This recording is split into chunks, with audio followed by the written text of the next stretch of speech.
दोस्तों नमस्कार, मैं डॉक्टर विनोद आप सभी से बात करूंगा। आज हम अपने जो ट्रेडिशनल डेयरी फार्मिंग में जो हम गायों को राशन देते हैं, जिसको हम आम तौर पे होम मिक्स बोलते हैं। तो होम मिक्स राशन बेसिकली है क्या, इस राशन के क्या फ़ायदे हैं, क्या नुकसान हैं। अगर आप कमर्शियल डेयरी फार्मिंग कर रहे हैं तो क्या आपके लिए होम मिक्स फ़ायदेमंद है या नहीं, उस पर हम चर्चा करेंगे।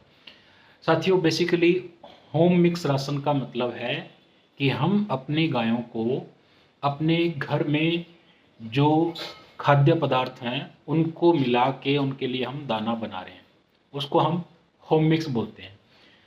बहुत सारी जैसी चीज़ें हैं, जैसे कि अनाज अपने घर में पैदा होता है, गेहूँ, मक्का, बाजरा, जौ, जई, ये अनाज के तौर पे हम यूज़ करते हैं। और प्रोटीन सोर्स को हम बाहर से खरीदते हैं। प्रोटीन सोर्स जैसे सरसों की खल है, बिनौले की खल है, ये चीज़ हम बाहर से खरीदते हैं और उसको हम आमतौर पे क्या करते हैं, अपने हिसाब से मिक्स करके गायों को हम या दुधारू पशुओं को डालते हैं।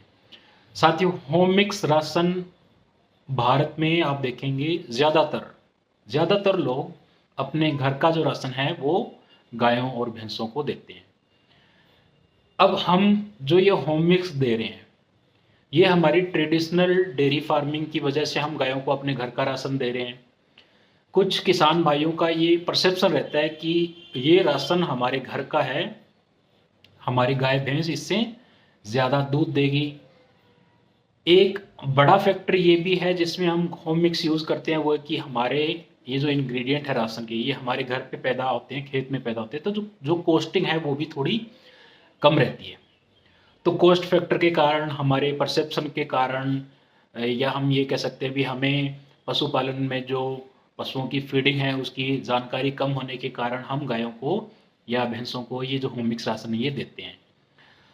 अब साथियों, इसके फ़ायदे आपको क्या हो सकते हैं? फ़ायदे आपको बेसिकली फाइनेंशियल रूप से फ़ायदे हो सकते हैं भी। इससे आपका जो डायरेक्ट खर्चा है एनिमल के फीडिंग का, सीधा सीधा जो खर्चा है वो आपको थोड़ा कम लग सकता है, क्योंकि कुछ इसमें 50-70% चीज़ें आपने अपने घर से उसमें ऐड कर ली, बाकी थोड़ी बहुत चीज़ें आपने बाहर से उसको मिक्स करके गाय को खिलाया।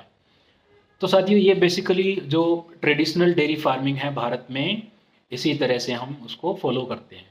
अब जो रॉ मटेरियल हैं वो मार्केट के हिसाब से, जगह के हिसाब से चेंज होते रहते हैं। साउथ में आप जाएंगे, कोकोनट का हो सकता है मील वो यूज़ करें। राजस्थान में सरसों की खल ज़्यादा यूज़ करते हैं। कुछ जैसे जगह है, जैसे बीकानेर जगह है, वहाँ पे मूंग की जो बाई प्रोडक्ट हैं, जैसे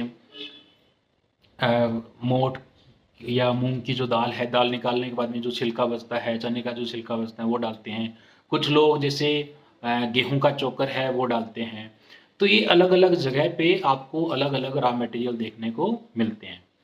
तो साथियों, होम मिक्स जो राशन है उसके नुकसान ज़्यादा हैं या फ़ायदे ज़्यादा हैं? तो मैं अपने प्रैक्टिकल एक्सपीरियंस से अगर आपको बताऊं कि जो कम दूध देने वाले पशु हैं, 10 लीटर से नीचे नीचे दूध देने वाले पशुओं को हम अपने घर पे तैयार किया हुआ जो होम मिक्स राशन है, दाना है, वो आमतौर पे दे सकते हैं। कोई उनमें विशेष प्रकार का नुकसान आपको, इमीडिएट नुकसान देखने को नहीं मिलता है। अगर आप चाहते हैं भी आप अपनी गाय से ज़्यादा दूध का उत्पादन लें, तो होम मिक्स राशन से कुछ आपको नुकसान हो सकते हैं। अब साथियों, होम मिक्स जो राशन है उससे कहीं न कहीं भारत में गाय की और भैंसों की जो प्रोडक्टिविटी है, प्रति गाय प्रतिदिन दूध का उत्पादन है, वो कहीं न कहीं उससे कम हो रहा है।